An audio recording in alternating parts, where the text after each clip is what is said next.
Hello, Bethany friends and families. Thank you for tuning in to our Advent lesson and also our Sunday morning lesson of Daniel in the Lion's Den, or Daniel in the Scary Sleepover from the Jesus Storybook Bible. I hope you enjoyed it. It's one of my favorites. And I just want to talk to you a little bit about the story and then what's in your activity bags for this particular Sunday.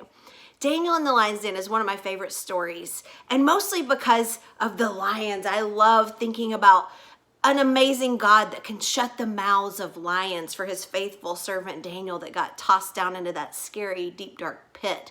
But this story isn't really about Daniel or even lions. It's a story about God, like all the stories in the Bible, which is God's big story. It's a story about the amazing things that God can do. Now, I think it's really cool that Daniel was faithful, that even though he was living in a place that didn't understand God and that didn't see the need for prayer, he kept on with his faithfulness and praying as he had every day of his whole life. That's a really cool part of this story as well.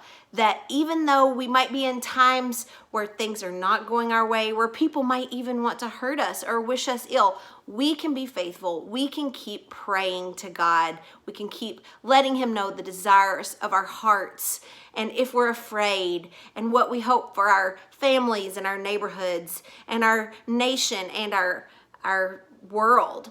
So yes, Daniel in the Lion's Den is one of my favorite stories. I hope you enjoyed it. In your activity bags are a lot of different things. For my littler friends, I sent a make your own lion and even a little piece of colored tape, which is actually just a Band-Aid, to tape over the lion's mouth so you can shut that lion's mouth. Here's what they look like to start out with. Here's just an example of what it might look like when you're done. I used different colors and colored the mane and then shut the lion's mouth just like God would have. You can color your lion any way you want. You can do any color on the mane, a rainbow mane or blue. I did yellow and orange and brown, and then you'll have your very own lion, and you can even retell the story to your adults if you'd like to do that. For my bigger friends this weekend, I have sent you, I'm hoping that you will listen to Daniel in the Scary Sleepover, but I also hope that you'll tune in tomorrow with your parents on the Facebook Live Tender Christmas from Bethany. I made you a little guide that you can do while you listen to the service. There are stickers, and what you're gonna do is listen for words, phrases, or ideas that I have listed, and when you hear them, put your sticker in your little box, and they'll help you stay focused and pay attention. I think you'll really enjoy the service. I think you'll hear some songs you know, and hear some Bible verses that you might know, and hear some ideas that might be good for you to take deep down into your heart and think about and pray about. I've also sent everyone a card for Bethany Shut-In. It should be ready to go with a stamp and address on it already. All I need for you to do, Bethany kids, is take the card out and open it, and you'll see it's not very decorated. It's kind of boring in there. And most all people love to get a letter or a card with children's very own artwork on it. So I want you to decorate this. For my friends that can read and write already, you can write a message on there or sign your name and also draw a picture. But for my friends that can't read and write, your artwork can send a message too. So decorate this card really pretty. Write a message if you can, or get your adult to help you do that.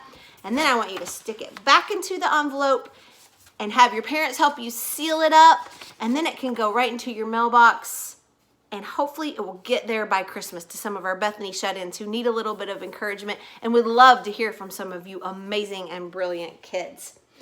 One more thing I sent in your bags, parents, this is mostly for you, is this little prayer worksheet. I thought it would be helpful. I know I've struggled with teaching my kids what to pray about, how to pray.